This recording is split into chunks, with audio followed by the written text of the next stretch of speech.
Did we just see a Super Bowl preview? We'll save it for the show.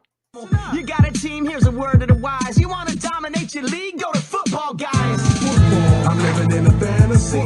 Football, got everybody mad at me. Football, cause every game I had to win. Football, I gotta be a champion. Football, I'm living in a fantasy.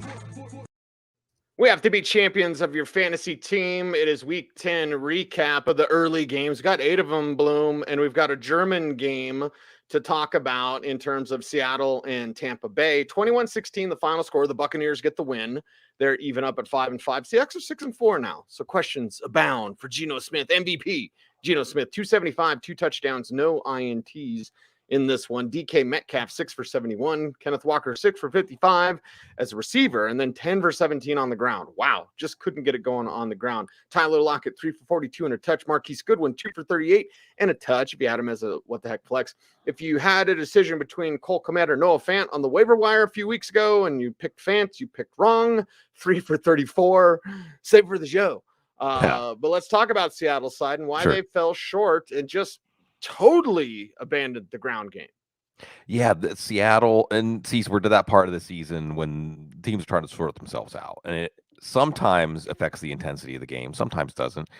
For a European game, this game had a good atmosphere, a good intensity, and we're looking at division-leading teams, or at least division favorites. Atlanta's still leading Tampa Bay, I think, in the standings, maybe not after this game. For Seattle's offense, it was punts, 5 punts. Offense wasn't going. Akeem Hicks back for Tampa. So we're going to look at that Tampa run defense down the stretch as long as Hicks out there as one to avoid. And Devin White also made a big play. This is a player that I think his performance has definitely been disappointing, both in IDP leagues, but especially for Tampa Bay. He makes a big play to get a sack strip because otherwise in the second half, Seattle and Geno Smith got it going. And Kenneth Walker at least caught 6 passes in this one to bail you out. Of course, DK Metcalf, Tyler Lockett did their thing. Geno Smith did his thing, but it wasn't enough because of the slow start and because of that big play by Devin White. Still, Seattle looks like a playoff team, and we'll see if they can measure up or back to the Seattle-San Francisco rivalry days. I don't know if there's really a rival for Tampa in the NFC South if they play like this. Yeah, we'll see what Tampa Bay can continue moving forward. Less Leonard Fournette passing would be my suggestion. Byron. And more CC. Rachaad White. Like, because of the Fournette injury, Bloom, and give us the latest on that. We saw Rachaad White go 22 for 105. And how long have we been beating the drum for, like, can we just have more Rachaad White? And listen, Leonard Fournette was complaining about his role. Closed mouth don't get fed, Cecil. So, like, all right, 14 for 57 and a touch. Then he got banged up. Had a catch for a yard. Chris Godwin, 6 for 71 and a touch. Mike Evans, 5 for 54. Julio Jones did something, 3 for 53 and a touchdown there as well. Kate Otten, 3 for 35. And Tommy Brady, 258 on 22 of 29. Very efficient today. 2 touchdowns, 1 INTs. And this is the recipe. 44 rushes for 161 yards. And that shows the commitment to the ground game and perhaps opens the door for more Rachaad White. Yeah, we saw a whole novel in this backfield where Rachaad White gets the ceremonial start. Looked like it was just a ceremonial start. Leonard Fournette does get a touchdown. You do see Rachaad White with a tremendous stiff arm, and Fournette leaves with a hip injury. White makes the runs to help salt the game away. We definitely have something going on here going into the bye. Like you said, Cease, balance, even run-heavy play calling, and Rachaad White maybe taking this backfield over. You saw Leonard Fournette play. My whole timeline, Cease, every day could be the last day on Twitter, right? My whole timeline, what was that? Right. What was that? We're all on the Titanic or the Overlook Hotel or whatever you want. And this is just the yo-yo of Leonard Fournette, but we knew there was going to be an injury at some point. We don't want to say we knew, but it seems like the odds were, looking at his injury history, that he wasn't going to make it through a full season without an injury. By the way, Tom Brady got up to 400 straight without an interception in this game. Not 401. Cody Barton with a tremendous play. But you see here that now this is a balanced offense, which is actually better for Tom Brady. Tom Brady's numbers were better. It hasn't really been Brady's play that's been the problem. Chris Godwin's looking better. Julio Jones is looking better. And how great is it for Tampa to have Julio Jones going into a bye, playing as well as he has all year. So that plan, that management, they're going to maybe get their money's worth out of him. And here's Tampa, Cease. I don't care if they go into the playoffs as an 8-9 division winner. They are experienced. They have Tom Brady. They're going to be a tough out in the playoffs. And it's almost like the whole first half of the season was just a bad dream. And this game in Germany, I go to Germany to get all my stuff straightened out, get analyzed, right? Tom Brady was on someone's couch somewhere, maybe, because this team looked like this was more like the team we expected. Everything's okay. And we're feeling, see, that NFL locking into that next phase of the journey where we're really seeing teams start to forge their own destiny, where it looked like Seattle maybe was going to be one of the stories of the year. Tampa said, hey, we didn't go anywhere. Yeah, Tampa's not going anywhere. And, well, the Bears and Lions aren't going anywhere either, Bloom. But entertainment, which is all we ask for, right? It's like Gladiator. Are you not entertained? 31-30, the final score. Lions get the win. Not the Bears, although the Bears did some really good things we'll talk about in just a little bit. But let's talk about Jared Goff going 19 of 26, 236 yards, 1 touchdown, no INTs. My buddy Jamal Williams, 16 for 59 and a touchdown. DeAndre Swift, 6 for 6. And a touchdown. So there you go. They both scored. Amon-Ra St. Brown, the Sun God, 10 for 119. Our sleeper of the week, Khalif Raymond, 3 for 47. That's enough, I guess. Brock Wright, only a catch, but he had the touchdown from Jared Goff. And it was Detroit finding different ways to win. Maybe save Dan Campbell's job. Yeah, this is a greatly entertaining game. And see, you did see some of these games now. Like I said, in this part of the season, we know there are teams that aren't going to do anything this year as far as the postseason. And this is about the trajectory of the franchise, right? Laying down the groundwork for continued improvement for both of these teams. That's where they're at. And Detroit has been finding ways to lose these games. They find a way to win this game. The offense was pretty simple. Good, solid reads, plays drawn up and executed. Mainly Amon-Ra St. Brown keeping the offense on schedule.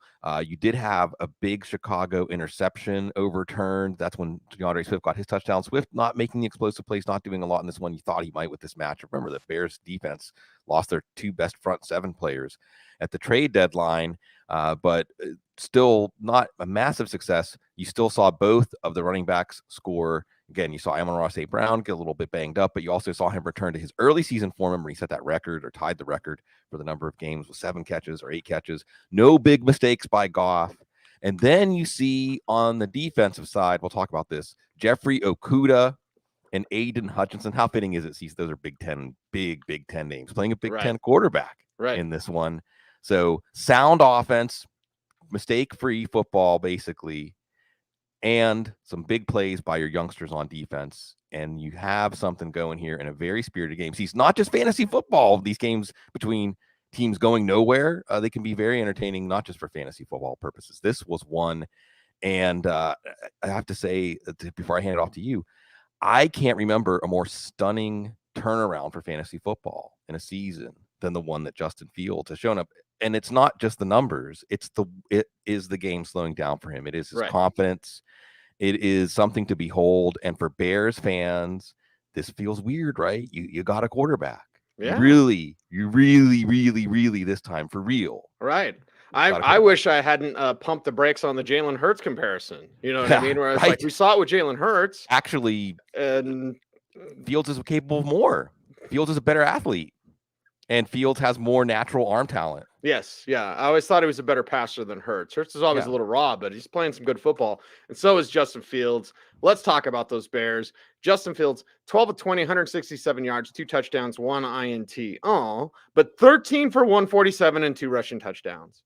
And it's really that, Bloom, the allowance to have the freedom to run the ball. Yes. Again, the dirty secret in the NFL is fit.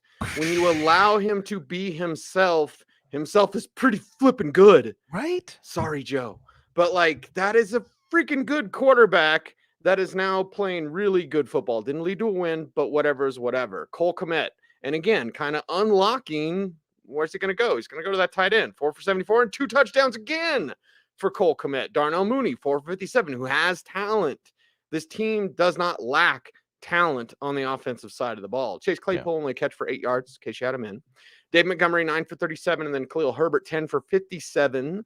Montgomery had a catch for 7 yards, so it's kind of enough if you had Herbert in, not Montgomery. But you see Fields calming down, slowing down, playing within himself. He's not doing everything that he needs to do yet, but he's allowed to be himself. And I feel like I should start singing, be yourself, be yourself. Because with Justin Fields, it's pretty good.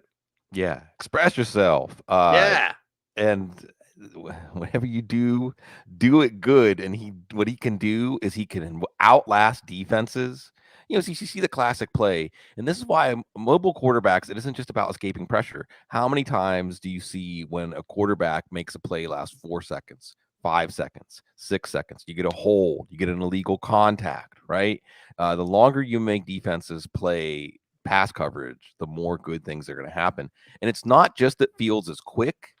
It's not, and look, he still doesn't have the best pocket presence in terms of sensing and avoiding pressure, but once the pressure is there, he's strong. You might think of Justin Fields as more, not a true Kyler Murray in terms of stature, but not as formidable. I mean, you think of Jalen Hurts as a goal line back because he's compact and he can take some punishment and create some leverage as a runner.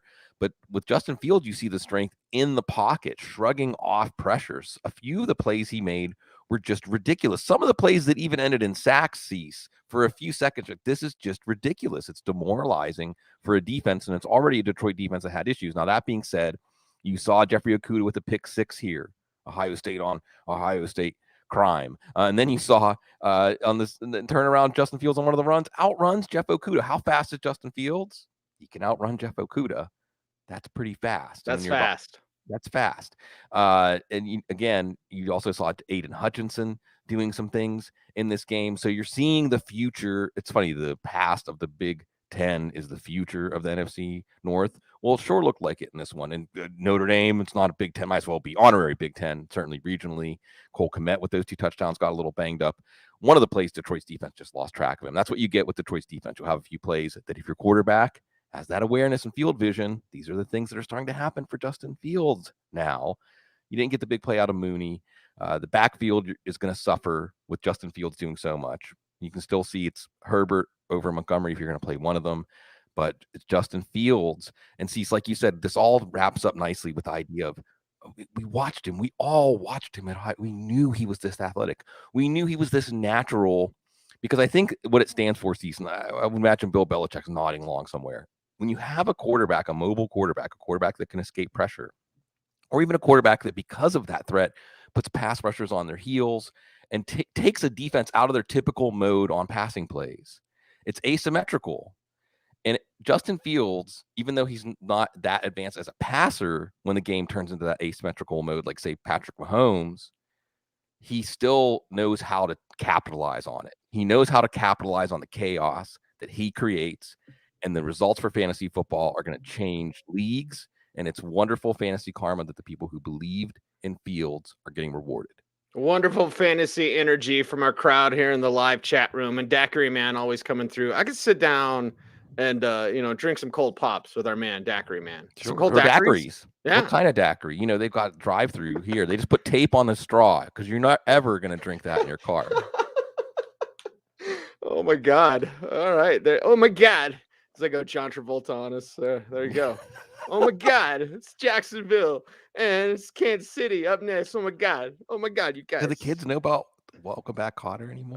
Well, they know about South Park when they make fun of him. Okay. Oh, my God. Get out of the closet. Tom Cruise. Oh, my God. Don't demonetize this YouTube. Anyway, Let's talk about Jacksonville and Kansas City. 27-17, the final score. It's Kansas City getting the win, of course. They are now 7-2. Jacksonville is 3-7. Kansas City's first place, right, Bloom? Their first place. Yeah. Mm-hmm. Okay. There you go, Buffalo. Spoiler alert. We'll get to that a little bit later. Trevor Lawrence, 29 of 40, 259 yards, 2 touchdowns, no INTs. Christian Kirk, both of the touchdowns. What a hog. 9 for 105 and 2 touchdowns. We're still doing phrasing. Zay Jones, 8 for 68. Marvin's Jones Jr., 1 for 33. You always smile when I say that, Bloom. That's why I say it. Travis Etienne, 11 for 45 on the ground, and then 3 catches for 28 yards. Evan Ingram, 3 for 14. So Jacksonville it wasn't out of hand by halftime, and then No, they just couldn't keep pace. they were plucky. They come out with the surprise onside kick, and it worked. But I mean, it didn't matter, right? Right. All season build. When we play Kansas City, circle it. Week 10, we're going to come out with that surprise onside kick, and it's going to work, and we're going to lose. You're going to lose pretty decisively. But you saw this is the same blueprint we see as the teams playing from behind. You could have anticipated this with Kirk and with Zay Jones, who was pretty good from a PPR perspective. Travis Etienne, not as much. You still have chances for him to break big plays, but his touches are going to be lower as this team is behind in these types of matchups. By the way, I didn't even mention with Chicago and Detroit. Detroit's going to play the Giants next week. Chicago, Atlanta. So, we'll talk a little more about the Giants. But for Jacksonville, it just shows you where they're at. And look, they're not going backwards, right? We were watching them last year. They were going backwards with Urban Meyer.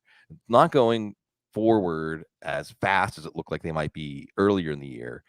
But Trevor Lawrence at least has something to build on here. The offense has something to build on here. The defense had a game effort, but what we're seeing from Kansas City, and Cecil, this is something that's really difficult to recall. They are an offense that can just cycle through different players, including Tyreek Hill, right? You think about the vacuum left by Tyreek Hill. You're cycling through all these players, and I guess it really is the greatness that is Patrick Mahomes, as and also the front office being willing to make these kinds of moves, right? The Kadarius Toney move, I think, for fantasy football made a ripple, but for the NFL didn't make as much of a ripple. But you saw that ripple today, and you see Kansas City a very resilient and adaptable, malleable offense that all these other teams are going through all this emotional turmoil. Kansas City, like their quarterback, like their coach, pretty cool. Team's gonna. You're looking ahead to the AFC playoffs already. Sees Buffalo, Kansas City, Miami, and then of course you have the teams that have a puncher's chance, like a Tennessee, like a Baltimore. It's going to be high drama, like it was today. High drama in the NFL. Pat Mahomes 26-35, 331, 4 touchdowns, 1 INT. Isaiah Pacheco on the ground, 16 for 82. So good to see them commit to the run. It was 5-1 a clip. So that's really good compared to last time when they had their 3 backs get 14 yards on 12 carries. So it was Pacheco's backfield, which is a good thing. And then we go Travis Kelce, 6 for 81 and a touch. Marcus Valdes-Scantling, 3 for 60 and a touch. Kadarius Toney, 4 for 57 and a touch. And then 2 for 33 as a runner, unlocking that. Jerick McKinnon, 6 for 56. If you had him as what the heck flex. Juju, 2 for 33. Oh, and Noah Gray, who I got a lot of dynasty love for, Bloom. Deep dynasty, pluck him up. Pick him up. Pick him up. 2 for 20 and 1 receiving touchdown. Yeah, this Kansas City team, it all revolves around Patrick Mahomes, and every week he's able to keep them evolving. And it did involve more running. Some of the running came. What you like about Pacheco's game today, not so much the actual result that they were willing to feed him, but he had an early fumble in this one, and they went right back to him on the next drive. So that I think was important.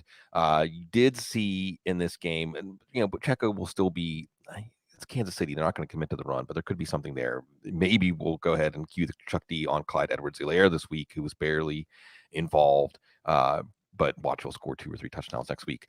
You saw Toney involved as a runner, not just as a receiver, but you're seeing a path to even more involvement. Mecole Hardman coming into this one with that abdomen injury. Now, Juju Smith-Schuster goes out with a concussion, and it was one of those, what is it called? The fencing reaction, I think, when the arms, and it's just,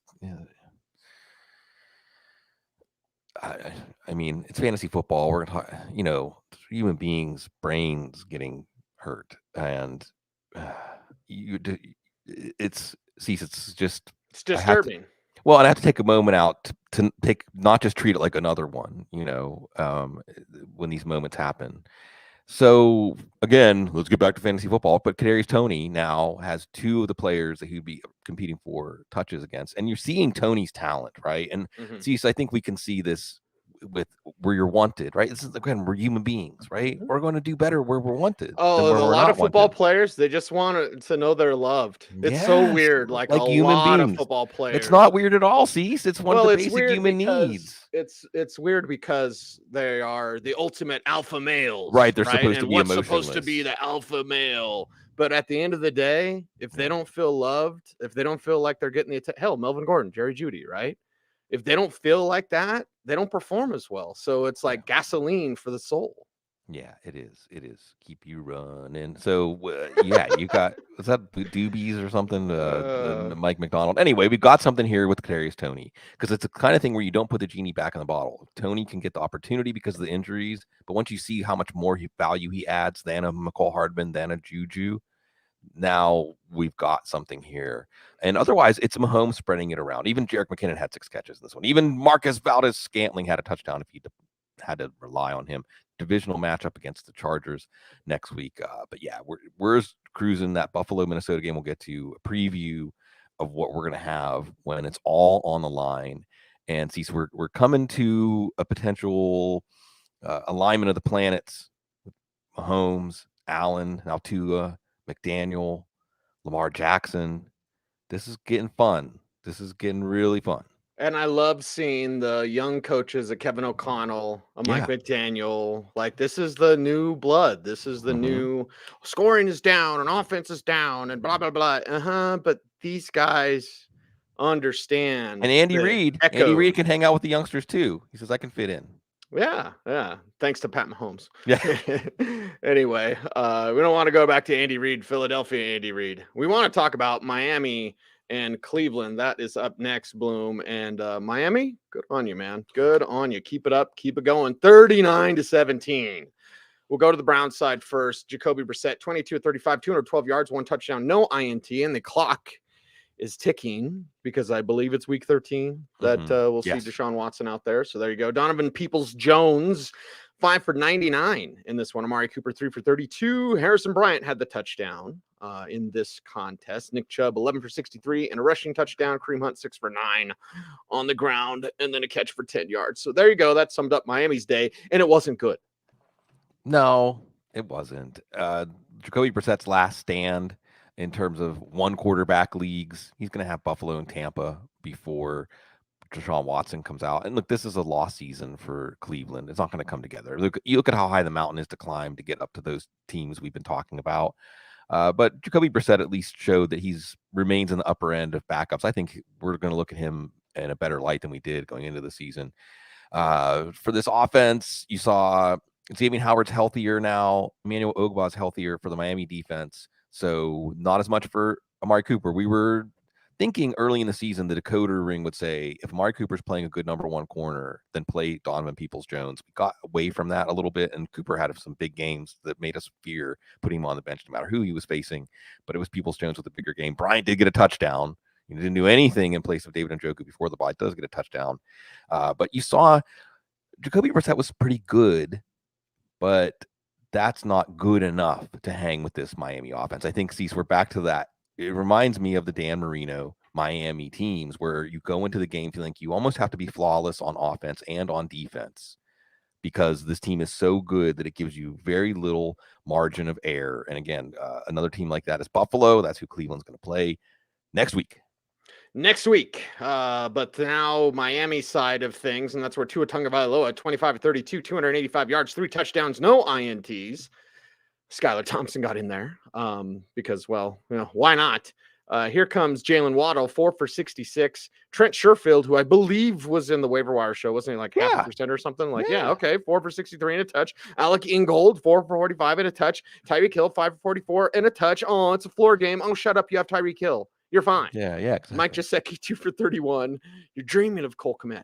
And then Jeff Wilson said it in the chat room, like the Wilson upgrade this team has gotten, 17 for 119 and a touchdown. Yeah. And that's what, with the Shanahan offense kind of proliferating through the NFL, when these friendly teams can trade these sorts of players, it leads to immediate impact and immediate production. And that's what you saw from Jeff Wilson. Raheem Mostert did something, though, 8 for 65 and a touch there. Also 4 for 22 as a receiver. Wilson with 2 for 24 as a receiver. But it's clicking. Yep. It's working. Yep. McDaniel has the ear of his team, and these players love him for it. Yeah, this is a special alignment. And it still cracks me up that the owner of the team did everything in his power to keep this from happening, right? If it was up to the owner, this never would have happened. And if Mike doesn't keep winning, they'll probably go get Sean Payton. Sure. That's the bottom line. Right. But he's going to keep winning. This is fun. This is special. Chicago has a quarterback. And Miami, well, Miami's not just relevant. Miami's a team that is going to be a handful. And yes, you can say, I know the Saline said in the chat room, oh, the Cleveland's defense is trash. Hey, this Cleveland defense, and I know injuries, but still, they made Lamar Jackson and Joe Burrow look pretty powerless to move the football. And I know Jamar Chase, and I know the Buffalo guys got banged up in weather and everything like that, but still, it was the same defense that did pretty good against quarterbacks we would say are good quarterbacks. So no, it's not just that this defense is trash. See what defines this game. Skylar Thompson doing the victory formation. I heard that Tua is 7-0 when he starts and finishes the game, but Skylar Thompson finished the game. It shouldn't count. 6-0.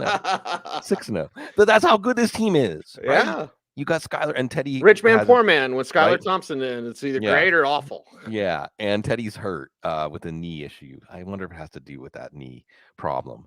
But in the defense, if they forced a Nick Chubb fumble, that's why Nick Chubb didn't get on track in this one. Not that it would have mattered. So what's the answer in the backfield? Wilson and this offense is that good. This offense is good enough that Wilson was a running back one. Mostert was a running back one. Trent Sherfield caught a touchdown. And Hill and Waddle still weren't busts. Floor games aren't going to kill you in this offense. Of course, Tua Tagovailoa, no one's going to ask anymore about whether to play him. And you got to love this cease. Alec Ingold says, Kyle, who? No, really, I don't know how to say his name. Kyle, how do you say that? Alec Ingold. Doing that Kyle Juszczyk impression. Isn't that the piece? Isn't that the last piece, right? Yes. And Bloom, I will be very, very blatant and blunt. There are more of those guys out there if teams would only give them a chance. Yeah. There's more Juszczyks. There's more Taysom Hills. Yep. That could be the next trend if teams got the balls, sorry, Joe, to actually give these guys a shot at that position. Yeah, it's fun. This is a fun team. The McDaniel-Tua alignment. See, when you look at the McDaniel aura and the Tua aura, like really intense competitors, but not demonstrative. Yes, right? Yes. Like their game face doesn't look like other people's game. It looks faces. like you're gonna get a latte from Mike, but don't get it twisted. That kid's been a competitor his entire life, and he's been doubted his entire life. I love Mike. I love him. Like what he's had to battle through his entire life to get to this point is amazing.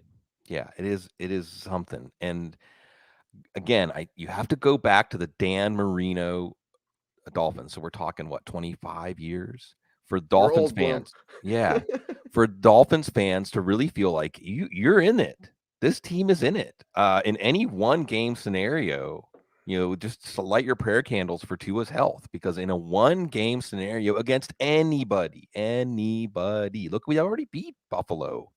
Or who? I mean, this is fun. This is exciting. See, I think the most optimistic take on the Tua McDaniel Dolphins could never have had them this good. No. And like you said, it could be getting better when you have this backfield and you have the offense, all the elements of this offense fully activated. This is fun. And they get to have a bye to go down to South Beach and soak up some rays. Yeah, and Bloom, you said the floor games for these guys like Hill won't kill you, but that ceiling game will absolutely obliterate your opponent. It's over. Opponent. So yeah, there you go. It's over. It's done. Over, right? Like Vince Carter after the dunk competition. Again, we're old. Back when the dunk competition was actually good. Giants and Texans is up next here on the Audible. It is our Week 10 recap. Early games, everybody. But Texans side, not a ton to talk about. Dameon Pierce is the man, 17 for 94. There you go. Jordan Akins, nobody started, 3 for 72. Chris Moore, nobody started, 3 for 70. Nico Collins, maybe what that flex? Maybe 5 for 49 and a touch. Brandon Cooks, 4 for 37. And Davis Mills, 22 of 37 for 319, 1 touchdown, 1 INT.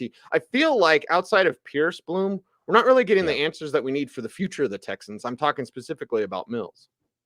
Yeah, and I mean, see, my first line, it's good. We've got the mind meld, baby. My first line was, who's the quarterback? Who are they going to take? I mean, if you're a Texans fan, what I say last week, stuck at square one. I mean, it just stays there until we're going to see. They're going to have a pick high enough. And certainly if there's one of the quarterbacks they want, and they're not picking number 1, they have no excuse to not go after that, because you have Pierce in place and maybe Nico Collins. And Cooks did have a touchdown wiped off the board here, but I think if you're going to play anyone from this passing game, it is Collins, and that's it. And I guess the other thing would be, who's the coach? We know it's not Lovie Smith, right? I mean, we know Lovie Smith's not the coach to take this team into the attempt to get back to respectability. So what comes first, the head coach or the quarterback? We have Nick Caserio and no Jack Easterby. I guess that's progress in a way, certainly if you hear John McClain tell it. And that's where we are with this franchise. The Giants, on the other hand, you said, hey, are you a real playoff team? You face a team like the Texans, you take care of business. They took care of business. Yeah, take care of business. Run the hell out of the ball. Saquon Barkley, 35, 152 yards, 1 rushing touchdown there. Barkley had a catch for 8 yards as well. Darius Slayton, 3 for 95 and a touch. Isaiah Hodgins, 2 for 41. Tanner Hudson, 3 for 24. Wandale, 2 for 20. Not as much flexy in the what the heck flex. And Lawrence Cager, 2 for 9 and a receiving touchdown. Of course, this team dealing without Bellinger there in at tight end. Daniel Jones, 13 of 17, 197 yards, 2 touchdowns, no INTs. And sometimes, Bloom, it's real simple. Wait, they can't stop us running? Let's run it 47 times and pass it 17 times and win easily. And pass high efficiency to your ragtag group of targets. So what a contrast, right? Because, well, the Giants, the one thing we do know about the Giants is they have, a head coach, Brian Dable. Who's their quarterback? I mean, it's Daniel Jones. And if they had exercised the 5th-year option on Daniel Jones, I think that's the end of the story. But they're probably going to have to franchise him at this point. And they should. They should be happy. They should be happy that things turned out. If you're a Giants fan, you're happy that the wager against Daniel Jones lost, because now you have a quarterback, but you can have a quarterback for the long term. I think you've seen enough this turnaround to, I mean, the question is, where does the commitment come in? Does the commitment come in at 100 million, 120 million, 140 million? Could you possibly Andy Dalton him? Yeah, or Kirk Cousins him? Colin Kaepernick, give him that short deal. And honestly, Jones, it's good for you, because if you continue your good play and they put better weapons around you, your next contract is going to be one of the big boy deals. Right. So, but I think we've seen enough, right? I mean, you have to go forward with Daniel Jones. And then we heard this talk about the Saquon Barkley extension. Not going to happen until after the season. So do they have their running back? Well, they have the running back now, and they're certainly using him to the fullest extent that they can. And Darius Slayton, who I think is going to be a free agent. So he's making some plays downfield. Kenny Golladay, we thought, change in attitude, change in latitude, and all that. Well, not really. When Lawrence Cager and Isaiah Hodgins, Brian Dable knows him from their time together in Buffalo. When those guys are making plays, well, it shows you that this offense is what's creating, and Daniel Jones is what's creating this production. And, well, that's where Kenny Golladay is right now. Giants get another one, a test they should be able to pass if they're really a playoff team against Detroit. Oh boy, Bloom, how do you feel about this one? Because it's Steelers and Saints. And it's like, all right. I mean, Steelers, we got to talk about it, like, there you go. And we are going to talk about it. Coming up hot and fresh here on the Audible. Saints side is 20-10, the final score. Steelers are 3-6, Saints are 3-7. It just doesn't matter. Andy Dalton, 17 of 27, 174 yards, 1 touchdown, 2 INTs. The touchdown to Juwan Johnson, 5 for 44 and a touch. Love seeing that young man continue to make plays from time to time. Chris Olave, 3 for 40 in this one. Jarvis Landry, 3 for 37. Adam Troutman. Wasn't it Colonel Troutman and Rambo, right? 2 for 22. And Alvin Kamara, 8 for 26. Oh, boy. Alvin Kamara, 3 for 19 as a receiver. Just when we thought we could trust him. But either way, Saints side wasn't good today. No, it wasn't good. People got to remember, we go back and watch First Blood and remember the context. See, a lot of people, I think, were still wearing the POW bracelets back then when that movie came out. Yep. It's really a political movie. It's not a movie. It's a fantastic movie. It's not like Musclehead, like an action movie, Commando, one-liners. Like, it's an issue movie. It's a very human story. Yeah, absolutely. Very human story. Absolutely. Why are we talking about this? Because I always wanted to write a prequel, Bloom. Sorry, I'm going to derail the show. No, go ahead. I wanted to write a prequel to First Blood about at the end when he's talking about his friend and they're in the restaurant or bar or whatever. His friend blows up or whatever. I wanted to write that story to that point, but never reveal that it's Johnny Rambo. except for at the end, because they always Right, just would right, call him right. JR. And then at the end of the movie, maybe he'd be in a dress and in his dress uniform, and it would say Rambo. Right. But right. like that story, that human story, it's always been fascinating. Fantastic flipping movie. Oh yeah, you could go a lot of places with that character. You aren't going a lot of places with the characters for these teams right now. Dalton and the offense, it's just pathetic. And for Dalton coming into Pittsburgh and looking pathetic is just something that there's too many memories of, right? Well, I mean, the Steelers and the Steelers, like we talked about, Taysom Hill and Alvin Kamara and hard-nosed running and hard-nosed football. Seriously, bring it on. We love it. Even without Minkah Fitzpatrick, we want to play that kind of game. That's our mode, and you saw them really meet that intensity. So yeah, no one did anything. A lot of hard hits on the Steelers' hard-hitting defense. If you may make the catch, you may even get a 15-yard penalty, but you're going to remember that play. And Juwan Johnson, I guess, is somebody that we can maybe look at in this offense. Are they going to put Jameis Winston back in, playing the Rams next week? This was like Detroit, Chicago. Neither of these teams are going anywhere. They're looking to the future. I guess, again, the old retread quarterback versus the new quarterback. The Saints take the loss.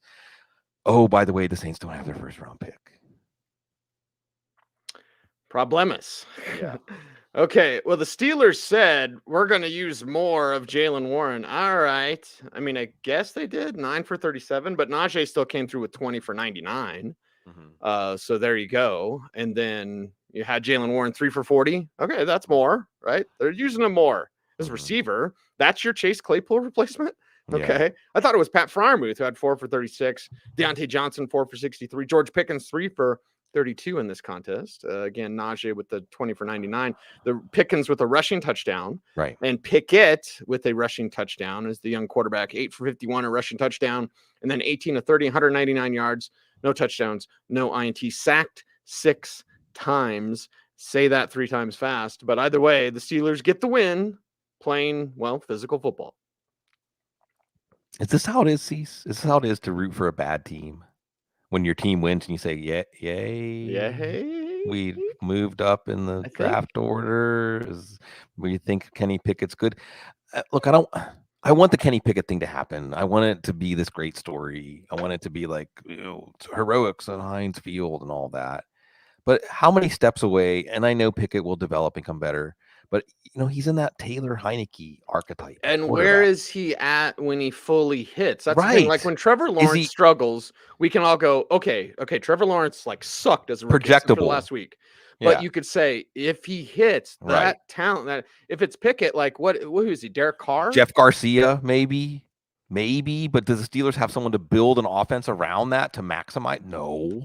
No, not even close. Nope. Are the Steelers the kind of organization that could put a quarterback in that, go with a finesse offense? No. Right. So they won, but is this going to make them feel like, let's see what we can do with Kenny Pickett in this defense? Oh, boy. Here we go. The Steelers and moving farther away from the top 5, but still, when you're that close, when you're in the top 10, top 12, and you need a quarterback, you have no excuse. If you are zeroed in on one of those quarterbacks, you go get him. So Pickett with fantasy, some running. Najee Harris had one play broke out. Pickett's running down there trying to lead block. That's great. Oh, a quarterback who can be a lead blocker who's tough. Yeah, that can only do so much. I mean, these are the things you hang your hat on right now. From a fantasy perspective, you see if the Steelers defense is good, if the running game is semi on track, because you take away that big run that Harris got, and the running game was still not very efficient at all. But the passing game is going to be muted, as it should be, right? This is like Zach Wilson, right? The fewer times Kenny Pickett drops back, the better it is for the team. That's where we're at with the Steelers. That's supposed to fill you with pride and excitement. They were excited out there. Hey, for the first time in a while, it might be not that hard to get a ticket to Heinz Field. So there's a lot of people excited to be there. Maybe that's what's going on. I don't know. Cincinnati's coming. Maybe you sweep the Bengals. That's something to get excited about. We'll see. Bloom, I actually don't want to talk about the Broncos. Okay. I really don't. That's where we're at. I will, but that's where we check in at. And honestly, I don't have the energy, even though I'm drinking an espresso. I don't have the energy for a rant. There was one lady in the comments section. YouTube comments can be very harsh. And she's like, enough with the ranting. And I typed back, I was like, it's kind of my thing. I'm sorry. Sorry for yelling. But with the Broncos, it's just everything's broken. I am getting, I don't want to say Bloom. I am getting messages sent to me from higher ups about things behind the scenes. We'll reveal more as the year goes on. Just know that everything's broken. Like everything's broken. So to get those messages, and message received, by the way, if you're watching or listening, it's interesting when you are very public with your emotion and your comments and your opinions on this team, and there are people around the building that want to make sure that you have all the right information. Yeah. It's a good thing to have. Yeah. And it also gives you insight because they're swimming, man. They're just swimming. And 17-10, Titans get the win, whatever. Titans made a zillion mistakes, but the Broncos offense just sucks. They're just terrible. Yeah. And to go into this game and had some chirping or clap back, right? Go Frosk, clap back, where it was like, oh, because I said, yeah, you got to run the ball. And people were like, Titans are a top 5 defense. Yeah, and 4 of their starters are missing in the front 7. Run it down their throat. They won't do it. They can't do it. I mean, Melvin Gordon had 7 for 24 on the ground. Latavius Murray had 9 for 24 on the ground. I mean, they suck there. Cortland Sutton with that devil get out line, 6 for 66, but it was good to see Cortland actually do something. In the last 3 games, he'd had 6 catches for 50 yards. So 6 for 66. It's Satan, but I'll take it. And sorry, Joe. Jalen Virgil, who I love dearly, undrafted App State, incredible playmaker, should have been drafted instead of Montreal Washington, and everyone gets all mad at me locally. Why you keep bringing up the 5th rounder? Because you picked him when you could have had Isaiah Pacheco. You picked him when you could have had Jalen Watson. You picked him when you could have had Jalen Virgil, Skylar Thompson. Need I go on? Anyway, so Jalen Virgil 1 for 66 and a touchdown. You love seeing that. Kendall Hinton, everybody. God bless Kendall Hinton, right? Love him. 4 for 62. Nobody's starting him. Latavius Murray, it doesn't even matter. Like Russell, it doesn't matter. He was hit 18 times. Yeah. 18 times. And he's holding on to the ball too long. And blah, blah, blah. This is a Hackett problem. Yeah, it doesn't matter. And Wilson is also responsible. I will save some of the stuff I got and sprinkle it in as the year goes on. I apologize, Bloom, for teasing everyone like that, but just know the frustration is mounting. Yeah. And it's good, Cease, because I can feel acceptance. I feel acceptance. Then the show within the show, that how is it to be Cecil Lammey covering the Denver Broncos? I feel acceptance. I feel peace. I feel like you've made peace. And I think that's part of the reason that things are going the way they're going. Like you're an authentic voice, and other authentic voices want to reach out to you, like you said, to make sure that the information that gets out there is good information. This team is not good. And like you said, see, speaking into the analysis, where is the failure? It's everywhere. It doesn't matter. And when the failure is everywhere, there's something bigger. This echoes something else that's going on right now that I won't reference specifically, Cease. But, when you make a mistake and then you keep adding on mistakes, when you're in the hole, first rule, keep digging. Stop digging. Sorry. There's a Freudian slip. There's a Freudian slip, right? Well, because I think that it starts with the Russell Wilson. Well, no, it doesn't start with the Russell Wilson cease. I think it starts with a desperation. I think it starts with a feeling of desperation to get a quarterback while you have all this weapons assembled. That's why Kansas City can go back to Pacheco after the fumble, because they're not flipping desperate. Yeah, it's desperation. It's an attitude of desperation, and then you mess up the hire, the head coach. You mess up the quarterback trade, and a lot of us, including me, were wrong about that trade. And then you just have on the offensive side of the ball, at least, a situation where it doesn't seem like it's conducive for development of talent, and you also have a lot of money committed to this blueprint for this team now, right? So again, are they going to stop digging? They're not going to stop digging, right? What's stop digging look like? Firing Hackett after 1 year? See, what are the odds? I think they keep him. Yeah, right. You can't fire Russell Wilson. I mean, and look, whatever you want to say about Russell Wilson is offense. It's the offensive play calls. It's the offensive line. It's his targets. Like Cortland Sutton isn't as good. Jerry Jeudy got hurt. He doesn't look as good. He just doesn't look like the same guy. I mean, he looks like a quarterback in that October, November. It's not quite December yet, but it's getting there. The end of his career, in the terms of, we know his best football is behind him. This is what you're stuck with, Denver. Cease. And you're going to keep Hackett for another year with an aging Russell Wilson. That's just bad business. And a defense that's playing way over their head. God. playing way, way over their heads. Whew. So this is a terrible combination. And the other thing is, of course, for fantasy, like you said, see 6 for 66 for Sutton. But even with Judy going down, it's Jalen Virgil and Kendall Hinton, who at least we're not going to remember. Keep racking up those stats, Kendall Hinton, so we won't remember him as the quarterback in that debacle of a game. But Cease, I'll end it with it this way. 18 points, the magical 18-point threshold. You don't hit it, you don't win. But if that's where you're at as a team, you got a bigger question to answer. Problemous. And the Titans had Ryan Tannehill back. He goes 19-36, 255, 2 touchdowns, no INTs, only sacked 1 time today. Nick Westbrook-Ikhine, that was your answer. 5 for 119 and 2 touchdowns. Huh? Ring. Yeah, there you go. Traylon Burks was out there, 3 for 24. A kid, after the catch, all that. Robert Woods, couple catches, 10 yards. You're not responsible for starting Robert Woods. Austin Hooper, 541, I guess, but 1 for 41 from Chiggy. Getting cheeky with it. Love Okonkwo, Shrine Game alum. There you go. 1 for 41 in this one. And Derrick Henry, 19 for 53. So in a game and Henry a little bit banged up. I think he spent some time in the blue tent.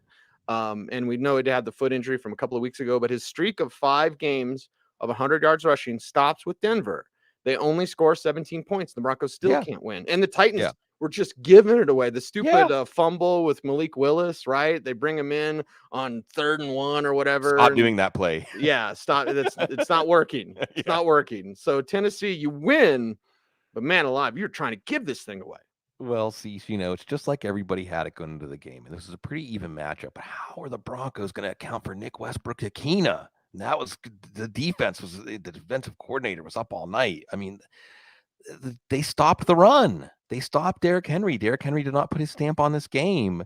Ryan Tannehill is probably still not 100%, and it doesn't matter. We'll talk about Nick Westbrook-Ikhine on the Waiver Wire show because we have to when you put up a line like this.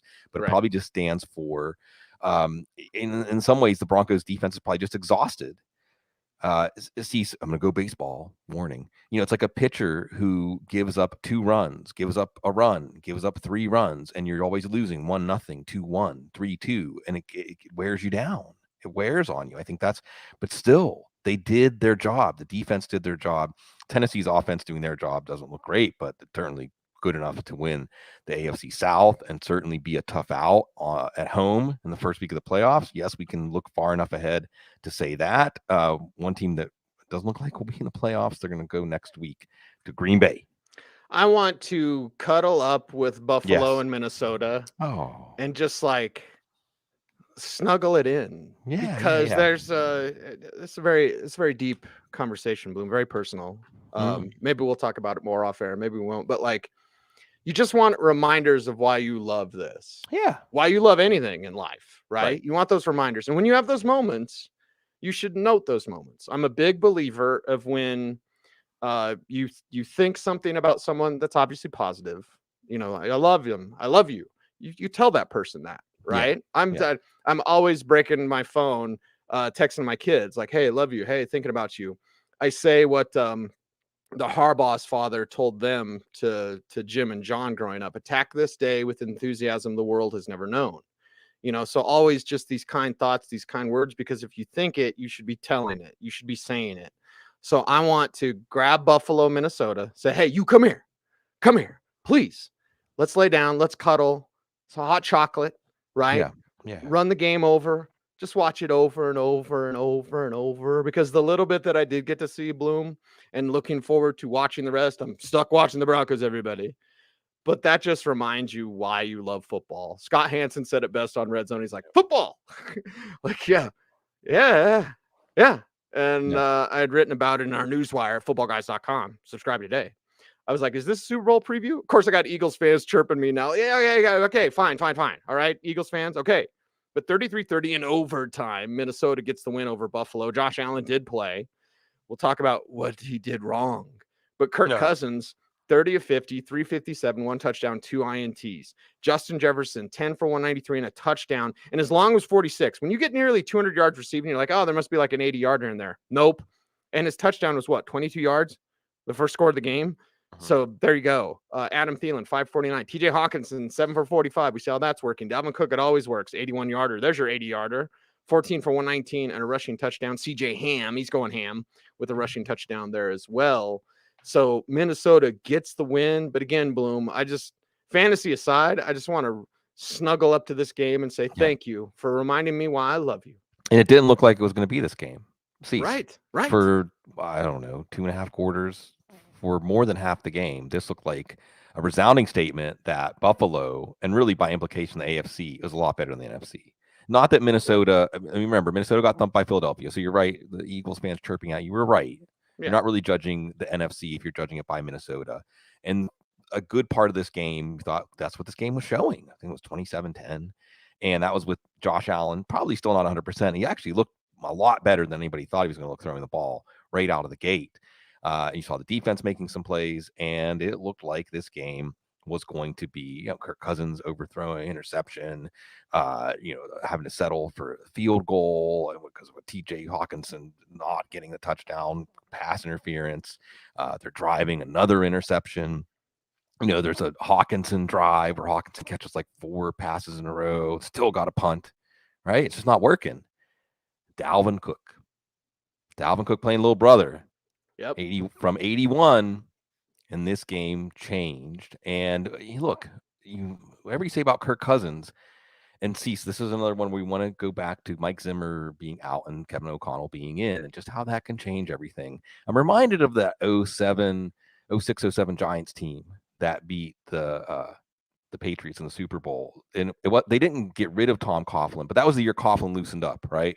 Yeah, that was that's the year what Strahan and Tiki went Tiki to him, Barber, and they're like, "Hey, dude, you can't let that sphincter go. Like, come on, we're ready. Yeah, we've absorbed the lessons, sensei. Sorry. The point is, bow to your sensei. They've absorbed the lessons, and I think maybe with Mike Zimmer, there's still Mike Zimmer in the DNA of this team, but I think with Kevin O'Connell, you relax. And how could you relax? They were stopped at the 1.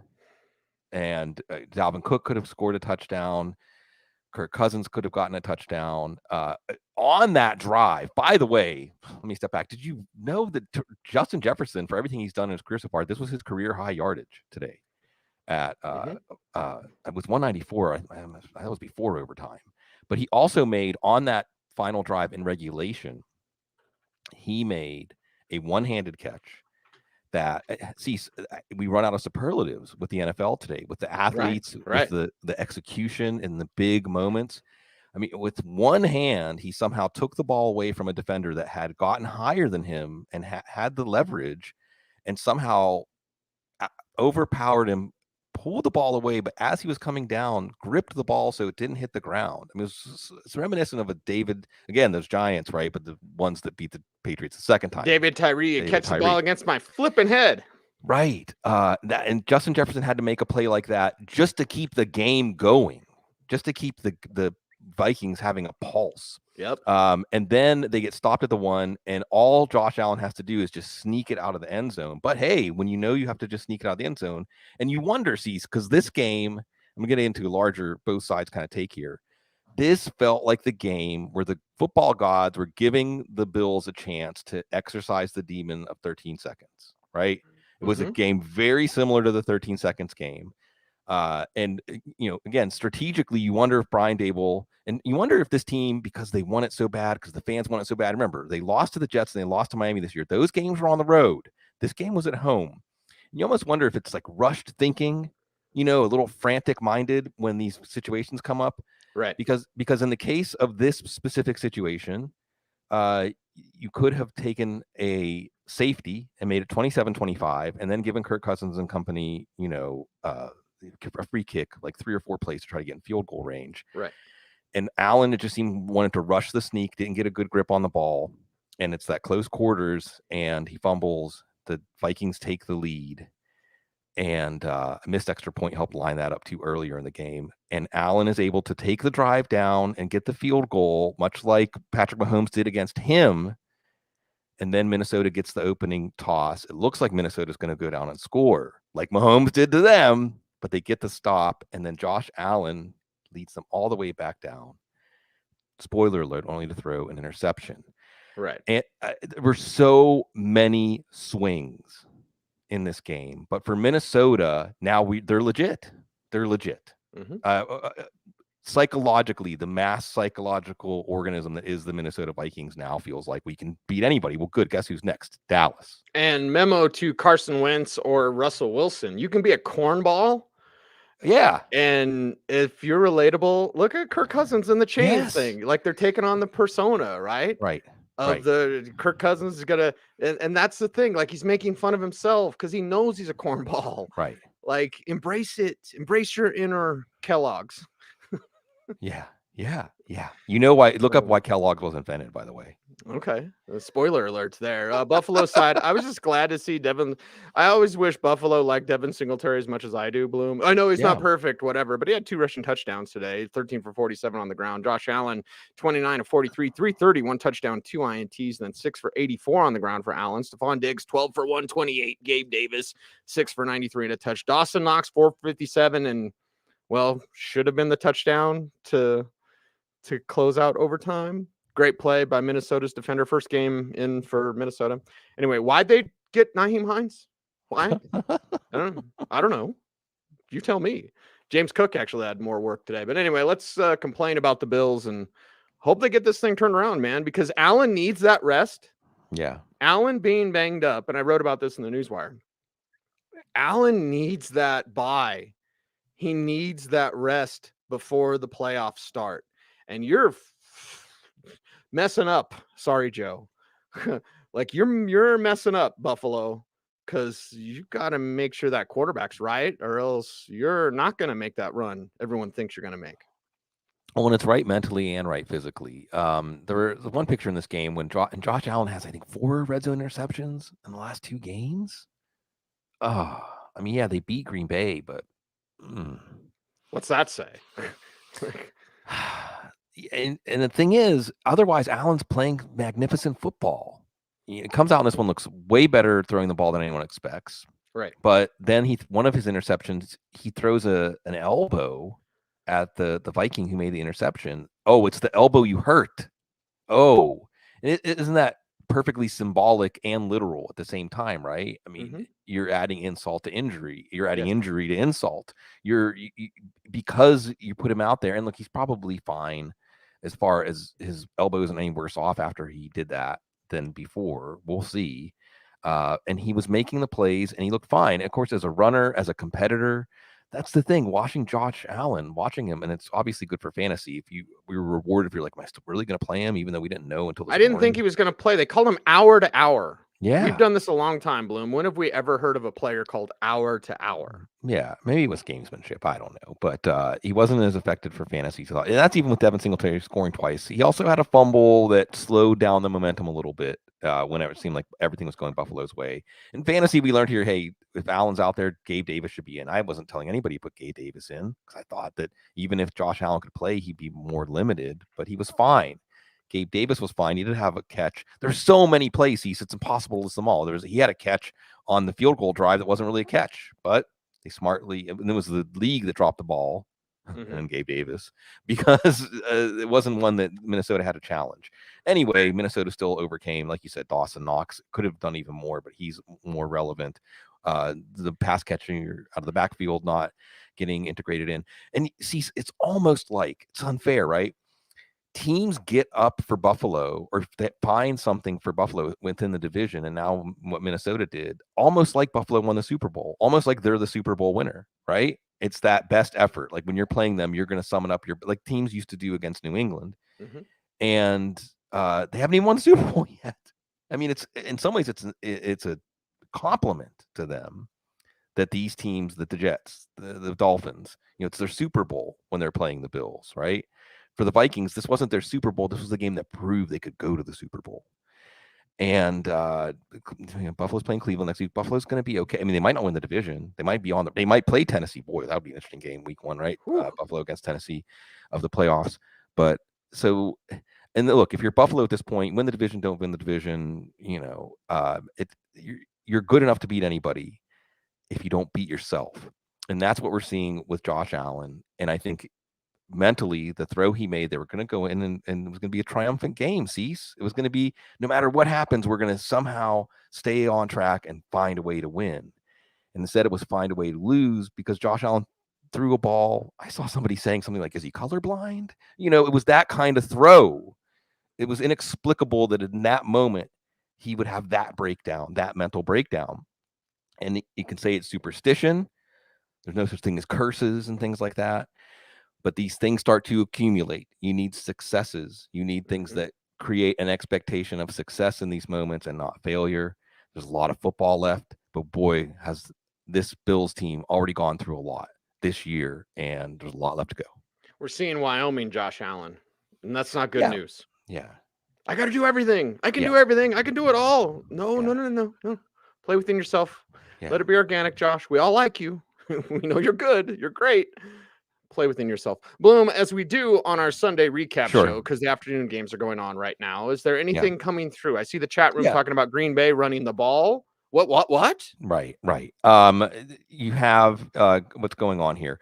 Of course, Colt McCoy is still fine. And we look back to last year, Colt McCoy kept this offense pretty viable. James Conner has a touchdown. You can see that the Cardinals and Rams aren't going to make any noise in the playoffs. Maybe they come on to get a wild card spot, but this is probably Seattle San Francisco's division. But for now, for fantasy, the drop off of Colt McCoy is not nearly as steep as the drop off of John Walford, but the Rams weren't that high to begin with. Cowboys and Packers, like you said, Dak, this is going to be a good back and forth game. And even though the records look very different, it's at Lambeau, and the Packers are finding that running game, getting that offense going. Not dead yet. The Colts aren't dead yet. Matt Ryan started. Sorry about that, everybody. I guess Jeff Saturday made a call, and it's that Matt Ryan's going to start. This team's going to be competitive again. And there's a larger story here, Cease, about the NFL Coach Network. Are they rooting against Jeff Saturday? Are they rooting against the Colts? Because what does it mean if someone with no experience can step in midseason and the team doesn't really look any different? It's maybe attacking the integrity of the game. Like, there's so many things with the Saturday thing. You open up a can of worms, Bloom. Yeah. But I know a ton of players privately hate it. Right. Absolutely hate it. So if they beat the Raiders, like Josh McDaniels, you're fighting, your team is representing the legitimacy of the whole system, right? Mm-hmm. Yep. And I mean, sometimes I root for chaos. It's not necessarily a bad thing, but they're winning, and Matt Ryan looks okay.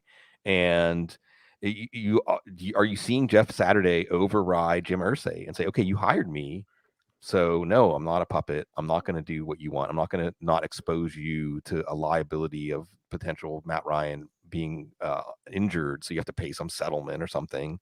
I don't know if that's really what's going on or not, but it makes sense when you try to think how NFL owners think, right?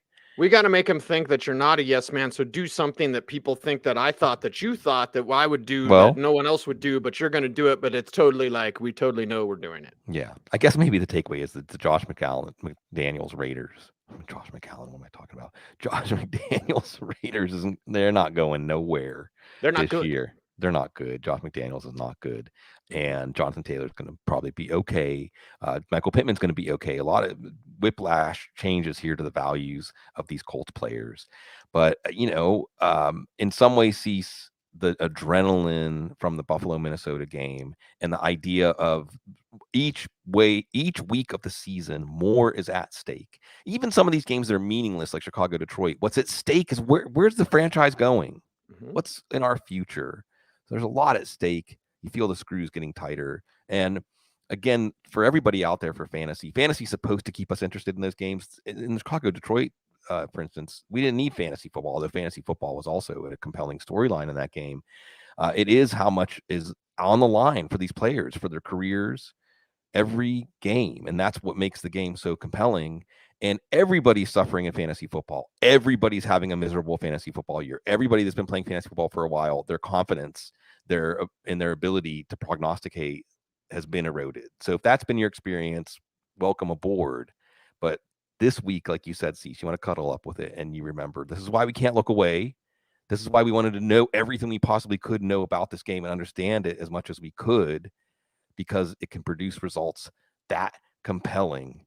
And it's all because of the commitment, the total mind, body, soul commitment of the players. That's why we look forward to Sundays. He's Sigmund Bloom. You follow him on Twitter at Sigmund Bloom. The show is at The Audible, and I'm at Cecil Lammey saying, help us do the YouTube things. Like, comment, share, subscribe. hit the notification bell so that you never miss a vid, and watch the video to the end because that helps the algorithm. YouTube robot, thank you. Anyway, we love you guys, appreciate you, and we love this great game. Glory to the game, glory to the players. Be safe, be kind, know that you're appreciated. Stay tuned, and please stay frosty.